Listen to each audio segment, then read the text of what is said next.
Dishank from Dishank law academy. आज हम पढ़ने जा रहे हैं आपका डोमेस्टिक वायलेंस का पार्ट 3। ठीक है, इसमें बात करता है आपका ये बेसिकली चैप्टर जो है वो आपका चैप्टर बिलोंग करता है चैप्टर 4। तो चैप्टर 4 में आपका बात करता है application of to the magistrate कि मैजिस्ट्रेट को एप्लीकेशन कहाँ लगेगी और कौन लगा सकता है। तो मैजिस्ट्रेट को एप्लीकेशन कौन लगाएगा? Agreed person. एग्रीड पर्सन हमने पहले भी डिस्कस किया था कि एक वुमेन होनी चाहिए तभी एग्रीड पर्सन बनेगा, अदरवाइज नहीं बनेगा। ठीक है, तो एग्री पर्सन भी लगा सकता है, प्रोटेक्शन ऑफिसर भी लगा सकता है और एनी अदर पर्सन। यहाँ पर एनी अदर पर्सन का मतलब है यानी कि अगर या तो वो एग्री पर्सन के कोई रिश्तेदार हो या कोई भी हो, वो भी आपका कोर्ट में एप्लीकेशन लगा सकता है। ठीक है, on the behalf of aggrieved person, aggrieved person के बिहाफ पे। जैसे मान लीजिए मैं हूँ, ठीक है, मेरी सिस्टर या कोई पड़ोसन या कोई भी हो, उसके बेस पे मैं एप्लीकेशन लगा सकता हूँ। ठीक है, तो यो ये बात कह रहा है। यहाँ पर लोकस स्टैंडाई वाली बात आपका कहता है कि कोई भी एनी अदर पर्सन भी, तो यहाँ पर एनी पर्सन में आपका कोई भी आ सकता है। ठीक है, किसके बिहाफ पे? एग्री पर्सन के बिहाफ पे। May present any application to the magistrate, मैं किसको प्रेजेंट कर सकता है? मैजिस्ट्रेट को प्रेजेंट कर सकता है। तो यहाँ पर क्लियर हो गया कि मैजिस्ट्रेट फर्स्ट क्लास होगा। ठीक है, तो मैजिस्ट्रेट फर्स्ट क्लास होगा शहरों में, जैसे जहाँ पर 10 लाख से ज्यादा की पॉपुलेशन होती है, जैसे शादरा हो गया, ऐसे डिस्ट्रिक्ट हो गए उनके, यहाँ पर इनको मेट्रोपॉलिटन मैजिस्ट्रेट कहा जाता है। तो एक मतलब ही हुआ। अब यहाँ प्रोवाइडेड राइट दे रखा है कि but before passing any order, अगर कोई भी ऑर्डर, जैसे ऑर्डर किसमें आपका 17, 18, 19, 20, 21 इनमें ऑर्डर है। अभी हमें ये ऑर्डर भी पढ़ने हैं, कौन से ऑर्डर, जैसे कंपनसेशन का, रेजिडेंस का ऑर्डर या कोई भी ऑर्डर हुआ, उसको पास करने से पहले जज को आपका डोमेस्टिक इंसिडेंट रिपोर्ट देखनी पड़ेगी। ठीक है, और ये किसके द्वारा बनाई जाती है? बाय प्रोटेक्शन ऑफिसर या सर्विस प्रोवाइडर। ठीक है, द मैजिस्ट्रेट शैल टेक टू इन द कंसिडरेशन, कंसिडरेशन मतलब यानी कि वो लेगा, यानी कि कोई भी ऑर्डर पास करने से पहले कंसिडरेशन में लेगा डोमेस्टिक इंसिडेंट रिपोर्ट को। ठीक है, जिसे इन शॉर्ट फॉर्म में DIR कहा जाता है। ठीक है, receive by him from the protection officer और द सर्विस प्रोवाइडर, या तो सर्विस प्रोवाइडर के थ्रू या आपका प्रोटेक्शन ऑफिसर। तो यानी कि जो DIR होती है वो कौन प्रोड्यूस कर सकता है? आपका प्रोटेक्शन ऑफिसर और आपका सर्विस प्रोवाइडर, जो हमने पिछले पढ़ा था कि सर्विस प्रोवाइडर कौन होते हैं। ठीक है, अब बात करता था relief sort for under subsection 1। Subsection 1 में यानी कि इसकी बात कर रहा है। May include any relief for insurance of order for the payment of compensation और डैमेज विदाउट प्रेजुडिस। ये देखिए, ये सिंपल सी बात कह रहा है कि मान लीजिए कोई लेडी है, ठीक है, एग्री पर्सन है, ठीक है, और वो कौन होनी चाहिए? वुमेन होनी चाहिए। उसने क्या करा? उसने डोमेस्टिक वायलेंस में भी आपका कंपनसेशन मांग लिया, ठीक है, अंडर सेक्शन 22। ठीक है, और इसने एक सिविल सूट भी फाइल कर दिया फॉर कंपनसेशन। ठीक है, कि मेरे को कंपनसेशन चाहिए, क्यों? क्योंकि मेरे को इसने टॉर्चर करा, ये सब कुछ क्लियर करा। अब यानी कि वो यहाँ पर ये कह रहा है कि आपका सेकंड ये कह रहा है कि अगर मान लीजिए औरत ने यहाँ पर भी फाइल कर दिया, यहाँ पर भी फाइल कर दिया और एक सिविल सूट भी फाइल कर दिया, तो यहाँ पर वो बार्ड नहीं है। वो उसे ये नहीं कह सकता कि आपने यहाँ पर भी फाइल करा था और आपने यहाँ पर भी फाइल करा, तो यहाँ से हटाओ, यहाँ पे लो, या यहाँ फाइल करा है तो यहाँ मत फाइल करो। यानी कि आप डोमेस्टिक वायलेंस में भी कंपनसेशन मांग सकते हैं रिगार्डिंग फॉर डैमेजेस। ठीक है, और आप एक सिविल सूट में भी डैमेजेस मांग सकते हैं। तो दोनों सूरतों में लेडी जो है वो आपका सिविल सूट भी फाइल कर सकती है और डोमेस्टिक वायलेंस में भी 22 में आपका सेक्शन 22 में भी डैमेजेस क्लेम कर सकती है फॉर कंपनसेशन। ठीक है, मतलब कंपनसेशन ले सकती है वो।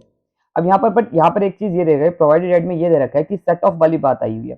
सेट ऑफ वाली बात ये है कि जैसे मान लीजिए कोई एक लेडी है, उसने आपका डोमेस्टिक वायलेंस में भी कंपनसेशन मांगा, ठीक है, और आपका ये सिविल सूट में भी कंपनसेशन मांगा। ठीक है, अब उसमें उसको डिग्री मिल गई, मतलब कंपनसेशन में भी उसको डिग्री मिल गई, आपका मतलब औरत के फेवर में चला गया और यानी कि एग्री पर्सन के फेवर में चला गया। ठीक है, अब यहाँ पर रिस्पॉन्डेंट ने इसको 50,000 रुपए दिए, यानी कि इसने इसको 50,000 रुपए दिए। ठीक है, और बाकी के अमाउंट 2 लाख रुपए था, 2 लाख का अवार्ड पास हुआ और 50,000 रुपए इसने अभी दिए। तो यहाँ पर वो माना जाएगा कि यहाँ पर भी वो 50,000 रुपए दिए गए। एक बार पढ़ते हैं क्या लिखा है। Provided where a decree of any amount, decree का मतलब कोर्ट का फैसला, मान लीजिए सिविल सूट में, एनी अमाउंट एज कंपनसेशन, किसके तौर पे? कंपनसेशन पे या डैमेजेस के तौर पे, has been passed in any court. अब यहाँ पर कौन सी कोर्ट हो गई? सिविल कोर्ट हो गई। ठीक है, यहाँ पर कह रहा है civil court in the favour of aggrieved person, किसके फेवर में? एग्री पर्सन में आता है। The amount if the paid or payable in the pursuance of order made by the magistrate under this act shall be set off against the amount payable under the decree and the decree shall notwithstanding, यानी कि CPC के हिसाब से। तो simple से इस बात को ऐसे समझिए कि डोमेस्टिक वायलेंस में भी उसने कंपनसेशन ले लिया, ठीक है, और आपका सिविल सूट में भी कंपनसेशन ले लिया लेडी ने। अब क्या होगा? यहाँ पर सिविल सूट में, यहाँ पर लिखा ना एनी कोर्ट में, यानी कि मान लीजिए इसको 50,000 रुपए का डिग्री का अवार्ड हो गया, और तो यहाँ पर उससे भी माना जाएगा। ठीक है, तो ये चीज, ये 50,000 यहाँ पर भी मानी जाएगी। कि यहाँ पर इसने दे दिया तो ये चीज़ इसमें मानी जाएगी। तो देखिए सेकंड में और यहाँ पर क्या है कि अगर मान लो कि कोई भी सेकंड वाला पॉइंट ये कहता है कि डोमेस्टिक वायलेंस में भी कंपनसेशन क्लेम कर सकती है लेडी, और आपका ये क्या कहते हैं इसे सिविल सूट में भी डैमेजेस क्लेम कर सकती है और कंपनसेशन क्लेम कर सकती है।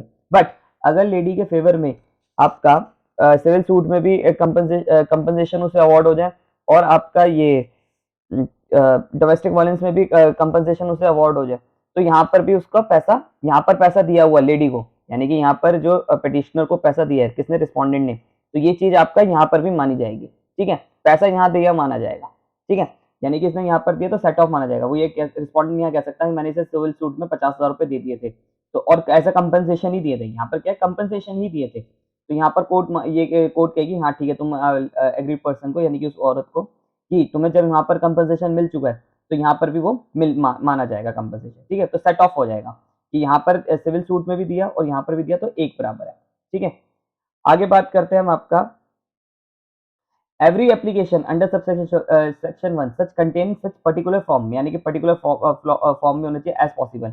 पर्टिकुलर फॉर्म क्या होती है वो आपको बताएंगे। The magistrate shall fix the date of hearing which shall not ordinarily be beyond 3 days, यानी कि 3 डेज से ज्यादा का नहीं होना चाहिए।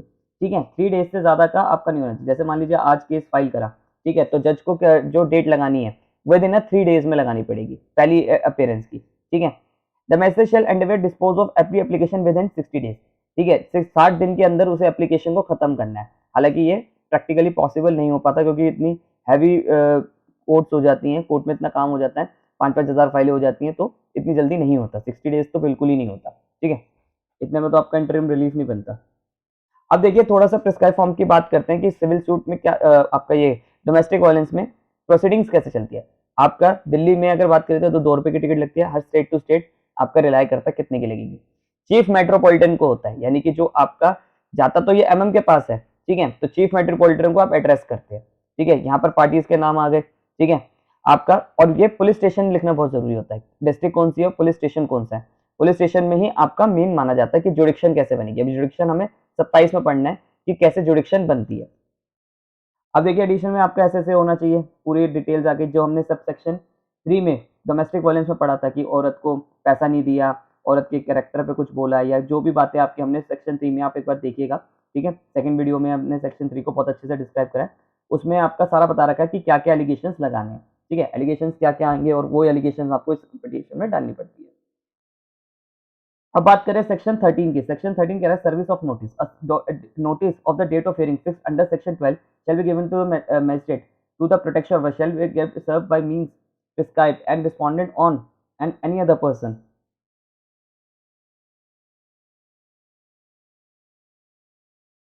तो बात करें एनी अदर पर्सन, ठीक है, as directed by the magistrate within the period of 2 days. देखिए सिंपल सी बात है कि जब आपका नोटिस इशू हो गई किसके खिलाफ, रिस्पोंडेंट के खिलाफ। ठीक है, रिस्पोंडेंट हस्बैंड हो सकता है, कोई भी हो सकता है, हमने पढ़ा था।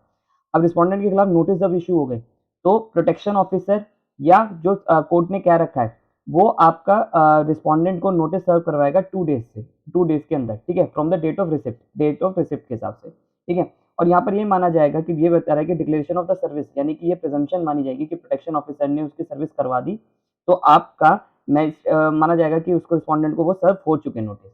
इसको थोड़ा सा डिटेल में पढ़ते हैं और इसकी प्रोसीडिंग्स को समझते हैं। देखिए क्या होता है कि फर्स्ट डे में आपका जब DIR फर्स्ट डे आपका मैजिस्ट्रेट के पास गया केस, ठीक है, फर्स्ट डेट में गया तो विद इन 3 डेज में लग जाती है आपका मतलब कोर्ट हियरिंग फर्स्ट डेट में लग जाती है। ठीक है, इसमें कोई दिक्कत नहीं आती। फिर दूसरी डेट में आपका फर्स्ट डेट में क्या होता है कि जज क्या करता है, DIR रिपोर्ट मंगवाता है। ठीक है, किससे, प्रोटेक्शन ऑफिसर से। यानी कि फर्स्ट डेट पे क्या क्या होगा ये समझिए।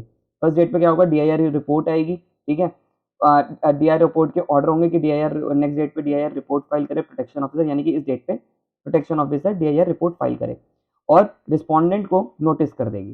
ठीक है, साथ ही साथ में रिस्पोंडेंट को नोटिस कर देगी। अगर रिस्पोंडेंट हस्बैंड है तो हाथों हाथ कर देगी, बाकी कोई और है तो उनको हाथों हाथ नहीं करती एकदम से कोर्ट। ठीक है, पहले DIR का करती है, पर हस्बैंड है तो कर ही देती है, मेन रिस्पोंडेंट को कर ही देती है। ठीक है, तो यानी कि फर्स्ट डेट पे DIR रिपोर्ट के ऑर्डर होते हैं कि नेक्स्ट डेट पे DIR रिपोर्ट फाइल करे प्रोटेक्शन ऑफिसर और रिस्पोंडेंट को नोटिस कर देती है, ऐसा समझिए।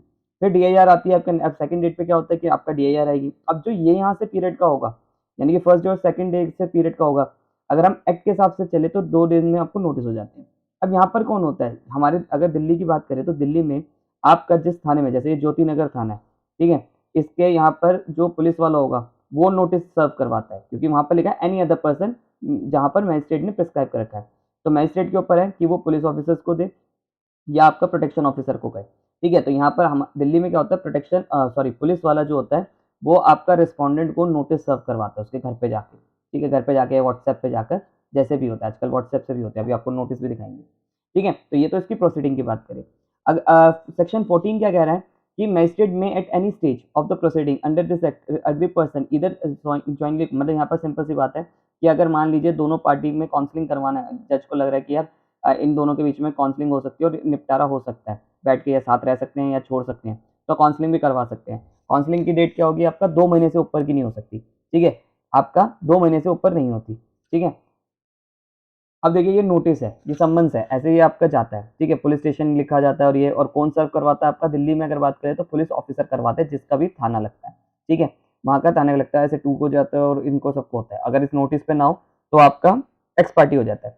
अब यहाँ पर क्या है कि पीछे आपका एक एफिडेविट लगा होता है, ठीक है, किसका एफिडेविट होता है ये एफिडेविट होता है आपका पुलिस ऑफिसर वाले का। अगर पुलिस ऑफिसर वाली बात करें वो, या फिर जो आपका करवाता है वो रिपोर्ट बनाकर भेजता है, ठीक है, रिपोर्ट बना के भेजता है कि आपका जो रिस्पोंडेंट था वो घर पे मिला नहीं, या रिस्पोंडेंट ने लेने से मना कर दिया आपका नोटिस, ठीक है, या रिस्पोंडेंट ने कुछ भी बदतमीजी करी मेरे साथ, ये वो मतलब उसकी सारी जो भी रीजन रहता है एक्स वाई जेड, वो चीज मानी जाती है, फिर उस रिपोर्ट के हिसाब से आगे के फर्दर प्रोसीडिंग्स डिसाइड होती है। तो यहाँ पर एक एफिडेविट होता है प्रोटेक्शन ऑफिसर का या पुलिस ऑफिसर का, मतलब जो भी ये नोटिस लेके जाएगा वो अपना एक रिपोर्ट बना के देगा, ठीक है, रिपोर्ट बना के देगा कि क्या हुआ, रिस्पोंडेंट ने मना कर दिया सम्मन्स लेने के लिए, क्या करा क्या नहीं करा, ये सारा कुछ लिखा जाता है।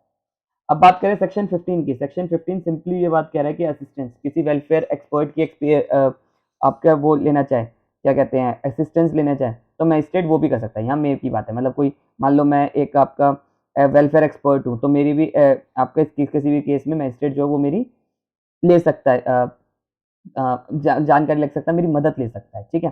तो यानी कि और जहाँ तक हो सके तो एक वेलफेयर एक्सपर्ट एक वुमेन ही हो। कैमरा इन प्रोसीडिंग, यानी कि कैमरा में प्रोसीडिंग चलेंगी, आपकी शूटिंग होगी, ऐसा नहीं होता। कैमरा का मतलब, प्रोसीडिंग का मतलब है कि मान लीजिए हस्बैंड एंड वाइफ का केस है या कोई एलिगेशंस बहुत ज़्यादा गलत है, ठीक है, तो मजिस्ट्रेट क्या करेगा, उनको कैमरा प्रोसीडिंग करवा देगा। कैमरा प्रोसीडिंग का मतलब है यानी कि आम लोग नहीं होंगे, सिर्फ कोर्ट उस केस से रिलेटेड और स्टाफ के लोग और एडवोकेट्स उस केस से रिलेटेड सिर्फ वही लोग होंगे कैमरा प्रोसीडिंग में। कैमरा प्रोसीडिंग का मतलब ये नहीं कि कोर्ट में आपकी रिकॉर्डिंग करी जाएगी। कैमरा प्रोसीडिंग का मतलब है कि वहाँ पर सिर्फ आपका केस से रिलेटेड पर्सन होंगे और कोई नहीं होगा। अब सेक्शन 17 की बात करें और आपका 17 से लेकर 22 और 23 तक बात करें, ये हम नेक्स्ट क्लास में करेंगे क्योंकि ये ऑर्डर्स हैं और बहुत इंपॉर्टेंट है और अभी वीडियो बड़ी हो गई है, ठीक है। तो आई होप आपको मेरी वीडियो पसंद आई हो। अगर आपको मेरी वीडियो पसंद आई हो तो चैनल को सब्सक्राइब करिए। Thank you.